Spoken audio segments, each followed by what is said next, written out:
This is the essence of our community and the very foundation of our society. The meeting seemed routine until King Charles stood to speak. His carefully rehearsed words contained a shocking directive that would strip Camilla of major royal duties without warning. Sitting just feet away, the Queen Consort was blindsided as a role was publicly diminished before palace advisors. No explanation and no private conversation, just a devastating decree that would shatter trust and leave the monarchy reeling. A shift in the palace. The morning arrived at Windsor Castle wrapped in the kind of silence that feels deliberate. Winter had settled over the grounds with the heaviness that matched the mood inside the ancient stone walls. Frost clung to the windows like a warning, and the sky hung low and grey above. The towers inside the palace stirred with its usual routines, but something felt different. The air itself seemed to carry a weight that the staff could sense, but not named. Camilla had woken early that morning with an unshakable feeling of unease. She moved through her morning ritual, slowly pausing often as if trying to catch hold of a thought that kept slipping away.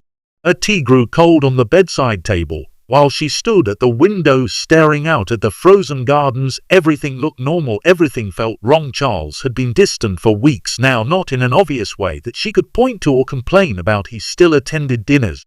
He still kissed her cheek in the mornings, but there was something missing behind his eyes, a preoccupation that he would not share. When she asked if something troubled him, he brushed her concerns aside. With practice he smiled and changed the subject. He reassured her that all was well, but Camilla had known him too long to be fooled by surface gestures. She had learned over the years to read the subtle signs of his inner turmoil, the way he held his jaw a little tighter, the way his gaze would drift during conversations as though he was solving problems in his head that he could not speak aloud, the way he retreated into paperwork and meetings, using duty as a shield against intimacy. All of these signs had been present lately, growing stronger with each passing day. That morning advisors had been summoned for what was described as a routine meeting. The schedule had listed it as a standard briefing, nothing more, but Camilla noticed the unusual number of senior officials gathering in the corridors. She saw that tight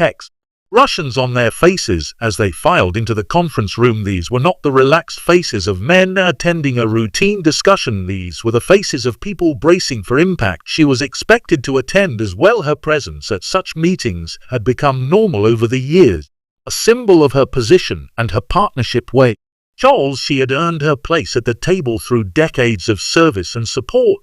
But as she walked toward the meeting room that morning, each step felt heavier than the last. The feeling of unease that had woken her now bloomed into something closer to dread. The palace hallways seemed longer than usual. Portraits of previous monarchs stared down from the walls with knowing expressions, as though they had witnessed this kind of moment before. The thick carpet muffled her footsteps, making her journey feel dreamlike and surreal.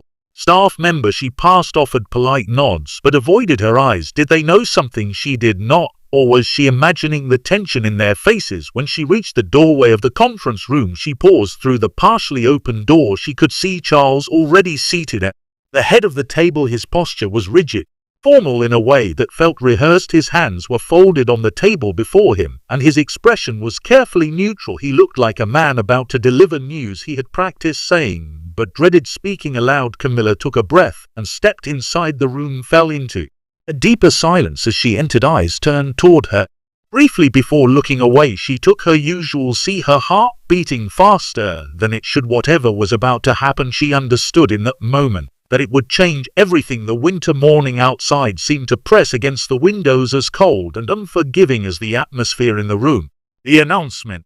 Charles rose from his seat with the kind of deliberate slowness that signals importance. The room responded, instantly falling into an expectant hush. Every advisor straightened in their chair, every eye fixed on their king. Camilla watched her husband with growing apprehension, noticing the way his shoulders seemed to carry an invisible burden. His face wore the mask reserved for state matters. Carefully composed and emotionally distant, he began speaking in measured tones, his voice steady but lacking its usual warmth. The words came out rehearsed, as though he had practiced them alone in his study during the sleepless hours before For Dawn he spoke of the monarchy's need to evolve. He mentioned public expectations and the weight of tradition balanced against modern demands. The language was formal, almost bureaucratic, creating a strange distance between speaker and listeners. Then came the directive itself. Charles announced a restructuring of ceremonial roles within the royal household. He framed it as a necessary step toward streamlining duties and preparing for future transitions. The words sounded reasonable on the surface, carefully chosen to seem logical and forward-thinking. God,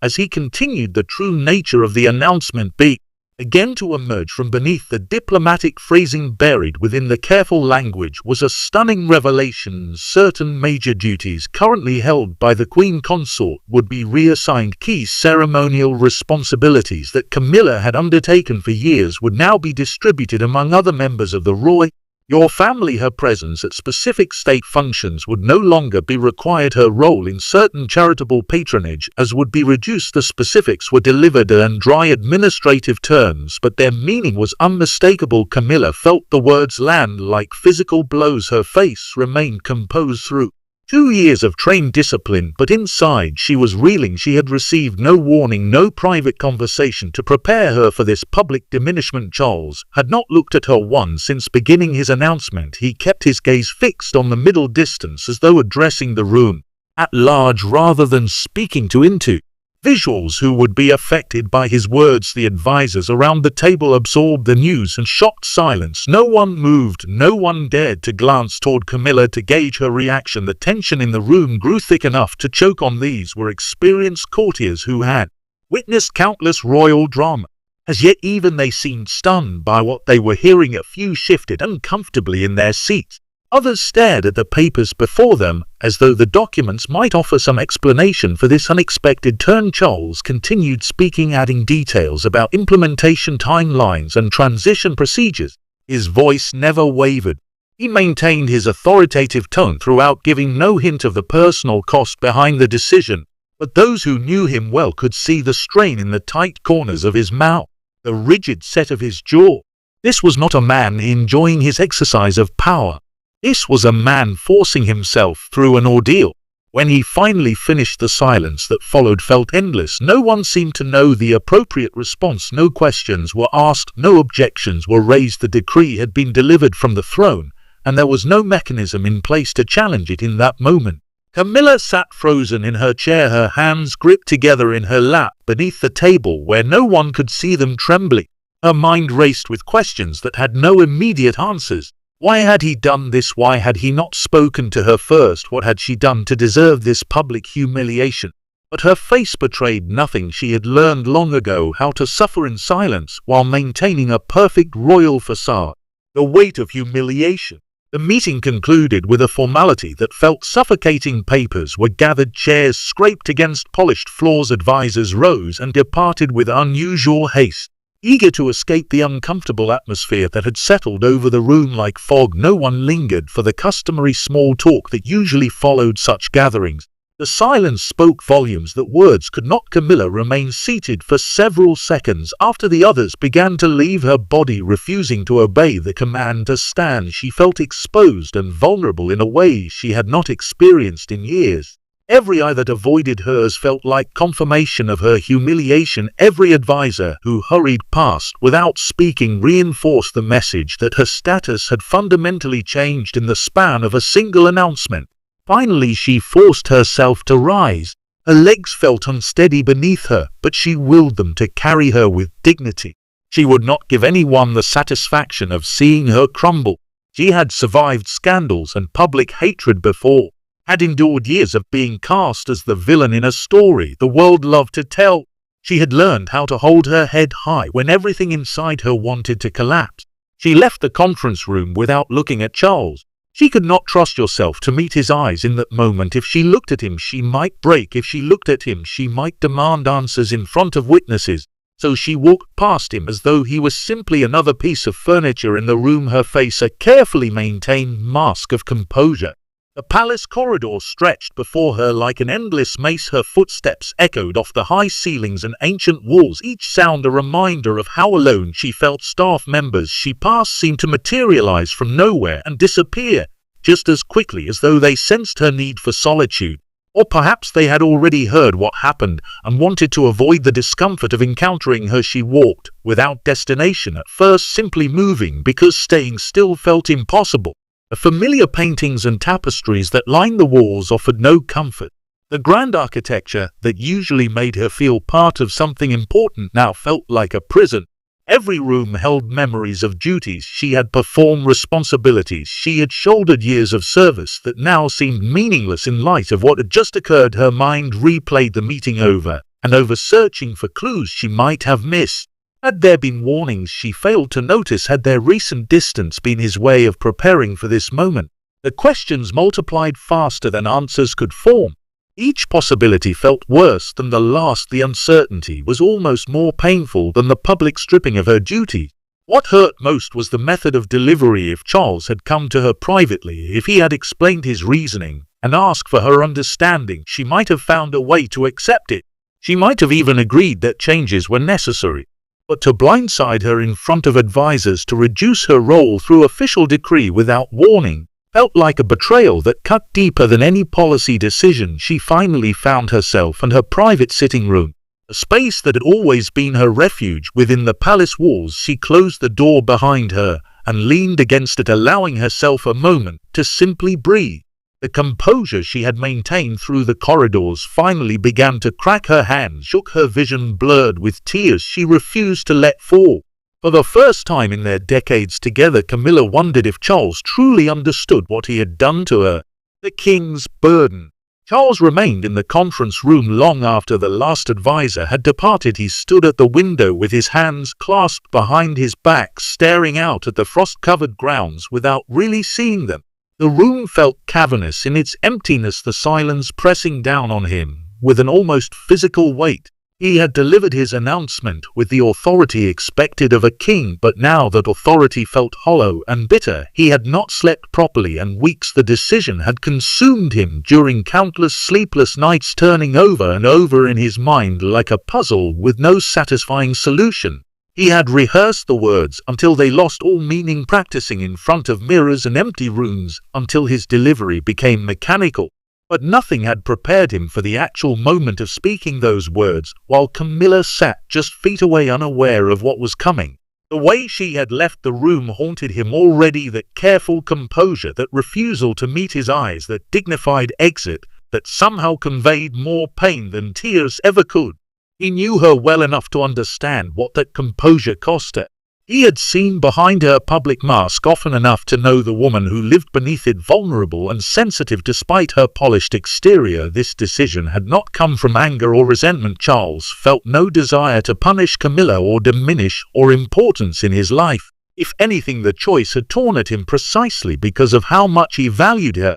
But forces beyond their personal relationship had been pressing on him for months, forces that demanded action regardless of personal cost. The pressures had arrived from multiple directions, each one adding weight until he could no longer ignore them. Political advisors had presented carefully worded memorandum about public perception and approval ratings. Ministers had suggested that certain adjustments might ease tensions with Parliament. Holes and focus groups had been cited, statistics offered as evidence of necessary change. The word modernization had been repeated so often it had become a kind of mantra. There were other Asians as well. Once he could barely admit to himself concerns about his own health, about the need to begin transitioning certain responsibilities before circumstances forced rushed decisions, worries about how the monarchy would be perceived in an increasingly skeptical age. The weight of history pressed. Same conclusion, the changes needed to be significant enough to be noticed and meaningful enough to matter. Symbolic gestures would not satisfy those demanding reform. The guilt sat heavy in his chest. He understood that his method had been cowardly. He should have gone to Camilla privately days or weeks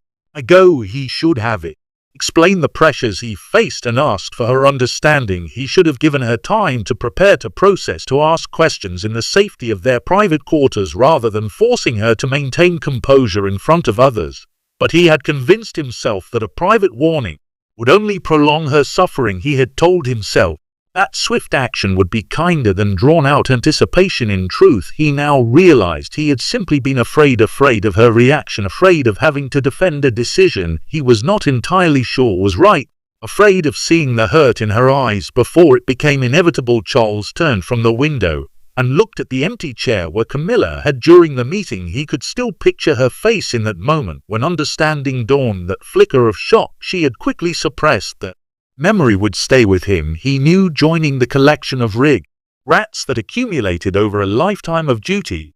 A widening gulf. Camilla spent the remainder of the day and her private sitting room a sanctuary that now felt more like exile. She had dismissed her lady-in-waiting with a polite but firm insistence on solitude. The young woman had hesitated at the door, her concern visible, but ultimately she had obeyed without question. Now Camilla sat alone in the chair by the fireplace, watching flames dance and flicker without really seeing them. Decades of memories pressed upon her consciousness, unwanted but unavoidable. She remembered the years of patience while Charles navigated his first marriage and its public dissolution. She recalled the plus criticism she had endured, the cruel headlines and vicious cartoons that painted her as the eternal villain.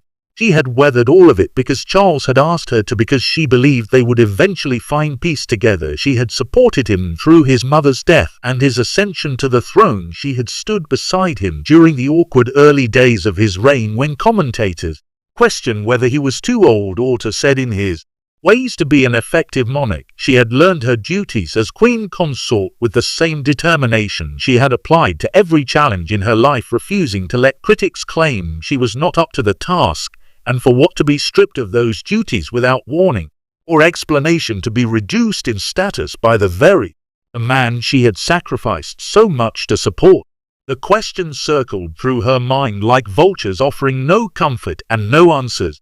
The afternoon light faded into evening, and still Camilla remained in her chair. She heard the palace settling into its evening routines around her. Footsteps passed in distant corridors, doors opened and closed. The ordinary business of royal life continued as though nothing had changed, even though her entire world had shifted on its axis. For the first time in their long relationship, Camilla felt a distance between herself and Charles that seemed impossible to bridge. They had weathered so many storms together, survived so much public scrutiny and private pain, but this felt different. This wound had been inflicted by his hand, deliberately and publicly. The hurt went deeper than any external criticism ever could. She wondered if he was thinking of her at all. Was he in his study, surrounded by papers and obligations, already moving forward with the changes he had announced? Or was he feeling any measure of the guilt he should feel, the uncertainty not had her in the past? She had always known where she stood with Charles, even in difficult times. They had me. The connection that transcended circumstances. Now that connection felt severed. The staff had learned quickly. She could tell by the way they moved through the palace, their voices slightly hushed, their movements more careful than usual. Palace servants were experts, said, sensing shifts in power and mood. They could read the temperature of royal relationships with an accuracy born from generations of service. By now, every person working within these walls would know that something significant had happened. Camilla imagined the whispered conversations in kitchens and corridors, the speculation about what had caused the king to issue such an order, the theories about whether this signaled deeper problems in the royal marriage. The pity in their eyes when they looked at her would be unbearable. She had worked so hard to earn respect rather than sympathy, and now she would be seen as diminished, reduced, set aside. Evening turned to night, and still Charles had not come to find her. That absence spoke louder than any words could. He was avoiding her, perhaps dreading the confrontation he knew must come, or perhaps he simply did not care enough to face what he had done. Both possibilities felt equally devastating. The fire burned low in the grate, and Camilla finally allowed herself to acknowledge the fear beneath her anger. What if this was only the beginning? The story breaks. The news leaked within 48 hours, as palace news inevitably does. No institution, no matter how carefully guarded, can completely contain information that dozens